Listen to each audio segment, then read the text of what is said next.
માની લો કે ઘણા બધા એવા દિવસો છે કે જે બધા જ દિવસો તમે બહુ ઉદાસીમાં કાઢ્યા, ઘણા બધા દિવસો છે કે જે તમે રીલ સ્ક્રોલ કરવામાં કાઢ્યા, ઘણા બધા એવા દિવસો છે કે જે તમે ગ્રુપ સર્કલમાં છે એ ફરવા માટે કાઢ્યા, ઘણા બધા એવા દિવસો છે કે ગ્રુપ સર્કલમાંથી તમને કોઈ દગો મળ્યો હોય એમાં કાઢ્યા.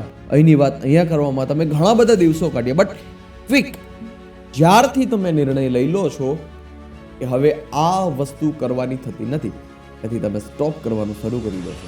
જ્યારે હમણાં 2026ની સ્ટાર્ટિંગ થયું ત્યારે મોટાભાગના અને ઘણા બધા લોકો છે કે જે બધા જ લોકોએ નિર્ણય લીધો હશે કે મારે હવે એક્સરસાઇઝ કરવાનું શરૂ કરી દેવું છે, મારે કસરત કરવાનું શરૂ કરી દેવું છે. તો શું 24 કલાક તો સેમ હતી, સમયની સ્થિતિ તો સેમ હતી, પરંતુ શું ચેન્જ આવ્યો? આજે 25 થી 26નો જે આંકડામાં ચેન્જ આવ્યો એ ફક્ત આંકડામાં ચેન્જ નથી આવ્યો, આ તમારી નિર્ણય ક્ષમતામાં ચેન્જ આવ્યો છે.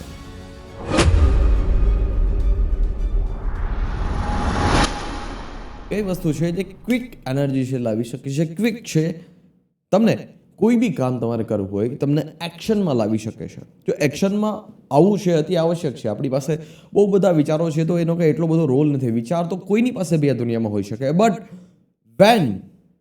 જ્યારે એમને એપ્લાય કરવામાં આવે છે એકદમ પાવરફુલ છે એ બની જાય છે, એની પાસે ઉર્જા છે અને મળી જાય છે. તમારા વિચાર છે જેવી રીતે કન્ટિન્યુઅસ ફ્લોથી છે, બધા જ વિચાર ચાલતા રહે છે. 24 કલાકમાં તમને 60 થી 70,000 જેટલા વિચાર આવે છે, બટ જે વિચાર ઉપર તમે ધ્યાન કેન્દ્રિત કરો છો એની એનર્જી છે એ બમણી થવા માંડે છે. જેવી રીતે એક ડેમમાં પાણી ભરાયેલું હોય, બંધ પાણી હોય, જેમ ડેમના પાણીને જે રીતે જે ફોર્સથી છે ડેમના પાણીને છોડવામાં આવે છે, આ છોડવામાં આવતું જે પાણી છે ને, બસ એવી જ રીતે છે તમે કોઈ બી વિચાર છે, આ વિચાર પર તમે જ્યારે અટકો છો અને પાવરફુલ બનતા જાય છે, એવી જ રીતે તમારા નિર્ણયની પૂરી પ્રોસેસ અને પૂરી સિક્વન્સમાં પણ છે. તમે કોઈ પણ વસ્તુ કરવાનો નિર્ણય કરી લો છો ત્યારબાદ એ વસ્તુમાં એનર્જી ઠાલવવાનું શરૂ થઈ જાય છે.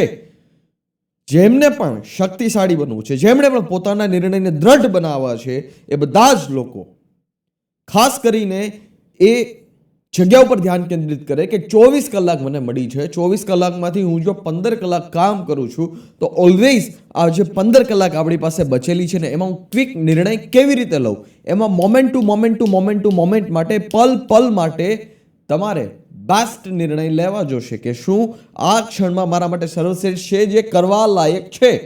અને તમે જ્યારે એ નિર્ણય કરી લો છો ને એ સૌથી મહત્વપૂર્ણ રોલ છે ત્યાં ભજવે છે. વી ઓલ નો ધેટ કે બધા જ પાસે 24 કલાક છે. વી ઓલ નો ધેટ કે આપણે બધા જ લોકો છે, ખોરાક બધા જ અલગ અલગ ખાઈએ છીએ, સુવાની સ્ટાઇલ ને ફ્રીક્વન્સી બધી જ અલગ અલગ છે, બટ એક વસ્તુ છે જે બધા જ લોકોમાં કોમન છે, તો એ છે નિર્ણય લેવાની ક્ષમતા. કેવી રીતે હું તમને બધા જ લોકોને સમજાવું. તમે જ્યારે કોઈ પણ વસ્તુ કરવાનો નિર્ણય કરી લો છો ને ત્યારબાદ એ ઘટિત થવાનું શરૂ કરી દે છે. તમે તમારા જીવનમાં સપોઝ માની લો કે નિર્ણય લઈ લીધો છે કે મારે પુસ્તક વાંચવી છે, આ તમારો નિર્ણય છે. પુસ્તક વાંચવી છે એ તમારો નિર્ણય છે. હવે પુસ્તક તમારે કઈ ટાઈપની વાંચવી છે, કેવી રીતે વાંચવી છે, કઈ ફિલ્ડમાં છે તમારે જવું છે, કઈ ફિલ્ડનું નોલેજ છે તમારે જોઈએ છે, અને એના માટે તમે પુસ્તક વાંચવા માટે રેડી થઈ જાઓ છો, એ તમારો સ્વયંનો પોતાનો નિર્ણય છે. પરંતુ પુસ્તક વાંચવું છે એ કોમન નિર્ણય છે. આ જે કોમન નિર્ણય છે એ તમે જીવન બનાવી લીધો છે કે ભાઈ મારે પુસ્તક વાંચવું છે, ધેટ્સ ઇટ, વાત પતી ગઈ. તમે નિર્ણય કરી લીધો છે કે મારે પુસ્તક વાંચવું છે. આ પુસ્તક વાંચવાનો જે નિર્ણય છે ને એ તમને પુસ્તક વાંચવા માટે મજબૂર કરે છે. અથવા તમારી ડે ટુ ડે લાઈફમાં અથવા તમારા ગ્રુપ સર્કલમાં તમે જોતા હશો કે જેવા ગ્રુપ સર્કલમાં કોઈ તમારા રીડર્સ આવવાનું શરૂ કરી દે છે કે જેમને બુક વાંચવી પસંદ આવે છે, એ રીડર્સ જ્યારે બુક ખરીદવા માટે જાય છે, બુક લેવા માટે જાય છે, એની સાથે તમે જાઓ છો. મે બી એક ટાઈમ માટે બની શકે કે તમારો કોઈ ખ્વાબ જ ના હોય કે તમારે પુસ્તક વાંચવા છે, છતાં એક ટાઈમે તો એવું બને જ છે કે તમે એક પુસ્તક લઈ લો છો. તમને ખબર નથી કે એ પુસ્તક તમે વાંચશો કે નહીં વાંચો, પરંતુ તમે પુસ્તક લઈને રાખી દો છો. વાંચવું ન વાંચવું એ એક અલગ પ્રશ્ન થઈ ગયો. પરંતુ જ્યારે તમે પુસ્તક ખરીદી લીધું, તમારો સંગ એવો બની ગયો કે રીડર્સ છે તમારા ગ્રુપમાં સામેલ થવા માંડ્યા, ધીરે ધીરે ઘટના ઘટિત થવાનું શરૂ કરી દે છે. તમે નિર્ણય લેવાનું શરૂ કરી દો છો. એકના એક પેજ વાંચો છો, બુકના 2 પેજ વાંચો છો, અને ત્યારબાદ એ દોર છે શરૂ થઈ જાય છે. પરંતુ સૌથી વધારે જે મહત્વપૂર્ણ છે એ કઈ વસ્તુ રોલ પ્લે કરે છે? એ રોલ પ્લે કરે છે કે મારે પુસ્તક વાંચવું છે એ નિર્ણય.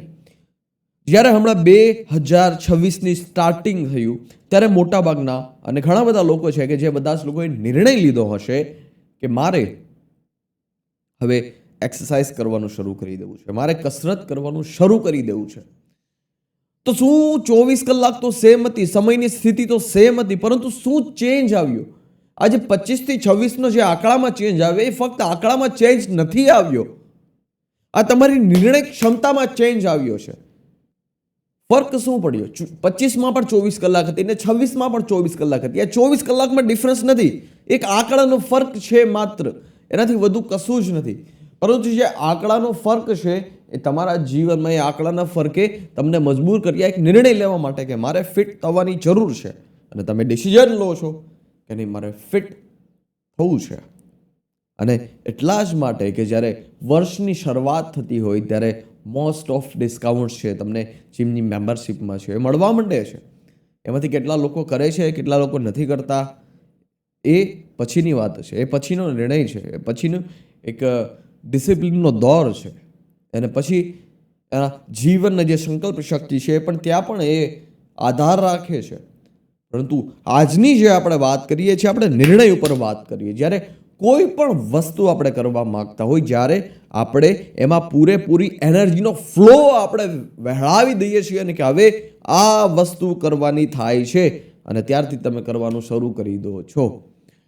માની લો કે ઘણા બધા એવા દિવસો છે કે જે બધા જ દિવસો તમે બહુ ઉદાસીમાં કાઢ્યા, ઘણા બધા દિવસો છે કે જે તમે રીલ સ્ક્રોલ કરવામાં કાઢ્યા, ઘણા બધા એવા દિવસો છે કે જે તમે ગ્રુપ સર્કલમાં છે એ ફરવા માટે કાઢ્યા, ઘણા બધા એવા દિવસો છે કે ગ્રુપ સર્કલમાંથી તમને કોઈ દગો મળ્યો હોય એમાં કાઢ્યા. અહીંની વાત અહીંયા કરવામાં તમે ઘણા બધા દિવસો કાઢ્યા. બટ ક્વિક જ્યારથી તમે નિર્ણય લઈ લો છો કે હવે આ વસ્તુ કરવાની થતી નથી, ત્યાંથી તમે સ્ટોપ કરવાનું શરૂ કરી દો છો. અત્યાર સુધીનો તમારો જેવો દોર વહી ચૂક્યો છે, એ તમારા નસીબ ને તમારા કર્મ એ વહી ચૂક્યો છે. બટ નાઉ પ્રેઝન્ટ છે જે આપણા હાથમાં છે કે જેને આપણે બહેતરીનમાં બહેતરીન, બહેતરીનમાં બહેતરીન, બહેતરીનમાં બહેતરીન છે બનાવી શકીએ છીએ. વી ઓલ હેવ 24 hours અને 24 hours આપણી પાસે ચોઈસ છે. પરંતુ પલ પલ માટે, ક્ષણ ક્ષણ માટે એક ટાસ્ક તમે કમ્પ્લીટ કરો તો બીજો ટાસ્ક જ્યારે તમારી સામે આવે તો પ્રશ્ન કરો કે આ શું મારા દિવસનો સૌથી શ્રેષ્ઠતમ દરજ્જાનો શું ચુનાવ છે, ચોઈસ છે, ટાસ્ક છે કે આનાથી પણ સૌથી બહેતરીન, ધ બેસ્ટ કશી જ વસ્તુ હોઈ શકે. તમે જોતા હશો કે જ્યારે તમે કોઈ બી એક કામમાં ડીપલી ઇન્વોલ્વ થઈ જાઓ છો, ત્યારે સમયનો જે ધાર છે ને, સમયનો જે પ્રવાહ છે ને, આ સમયનો પ્રવાહ નીકળી જાય છે. આનું કારણ શું કે બધી જ તમારી જેટલી પણ ઉર્જા હતી તમે એક કામમાં હોમી દીધી. પરંતુ આ ઉર્જા ક્યાંથી આવી? આ ઉર્જા આવી તમારા ડિસિઝન પાવર ઉપરથી કે મારે હવે આ વસ્તુ કરવાની થાય છે. જેટલા પણ લોકો વેઇટ લોસ કરવા માંગતા હોય એ નિર્ણય લે છે કે મારે બહારનું ફાસ્ટ ફૂડ નથી ખાવું. બધી જ વસ્તુ સેમ છે પણ બદલાઈ શું ગયું? બદલાઈ ગયું એમનો માઇન્ડસેટ. બાકી કશી જ વસ્તુમાં પરિવર્તન નથી આવ્યું. બજારમાં જે જગ્યા ઉપર સમોસા મળતા હતા અત્યારે એ જ જગ્યા ઉપર એ જ બજારમાં સમોસા વેચાય છે. પરંતુ જે વ્યક્તિએ ડાયટ કરવાનો નિર્ણય કરી લીધો છે એ વ્યક્તિ જ્યાંથી પસાર થાય છે તો એને કંઈ એટલો બધો ફરક પડતો નથી. આ પૂરી ગેમ છે એ ડિસિઝનની ગેમ છે. તમારા જીવનમાં આ જે ડિસિઝનની ગેમ છે ને તમે સારી રીતે સમજો. જો તમારે તમારું જીવન બહેતરીન દરજ્જા સુધી પહોંચાડવું છે તો પલ પલ માટે તમે બહેતરીન ડિસિઝન લેતા શીખી જાઓ. ભલે તમને લાગી શકે કે તમારું જીવન છે કમ્ફર્ટ ઝોનમાં છે, નથી વહી રહ્યું, પરંતુ જેટલા પણ લોકો કમ્ફર્ટ ઝોનમાં જીવન જીવે છે એને પણ શું મેળવી લીધું છે? યોદ્ધાની નિશાની એ જ છે કે યુદ્ધ મેદાનમાં સર્વશ્રેષ્ઠ રીતે લડવું. હાર જીત તો એ પછીનો પ્રશ્ન છે. બટ પહેલો તો એ જ આપણો રોલ છે કે આપણે પૂરા જોશથી, પૂરા દમ લગાવીને છે, પૂરા ખંતથી છે આપણે લડીએ. આજે 23 માર્ચ છે. આપણે બધા જ લોકો ભગતસિંહ, રાજગુરુ અને સુખદેવ આ ત્રણેય શ્રીના આપણે સ્ટેટસ તો લગાવશું. આ દુનિયામાં ભગતસિંહ બધા જ લોકોને ગમે છે, આ દુનિયામાં સુખદેવ બધા જ લોકોને ગમે છે, આ દુનિયામાં ત્રણેય ક્રાંતિવીરો, રાજગુરુ બધા જ લોકોને ગમે છે, આ ત્રણેય ક્રાંતિવીરો બધા જ લોકોને ગમે છે, આપણા વહાલા છે. તો આજના દિવસે આ ત્રણેય લોકોને, આ ત્રણેય વિરલાઓને શ્રદ્ધાંજલિ મળે એટલા માટે આપણે પોતાની જાતને, ખુદને જ દિલ ખોલીને પ્રાર્થના કરીએ કે આપણી અંદર પૂર્ણ ક્ષમતા છે એ વિશ્વાસ રાખી, ઈશ્વર આપણી સાથે છે, પૂર્ણ શ્રદ્ધા રાખી નિર્ણય કરીએ કે હવેનું જે મારું પૂરું જીવન છે, આ જીવનમાં હું ખંતથી છે એ નિર્ણયો લઈશ.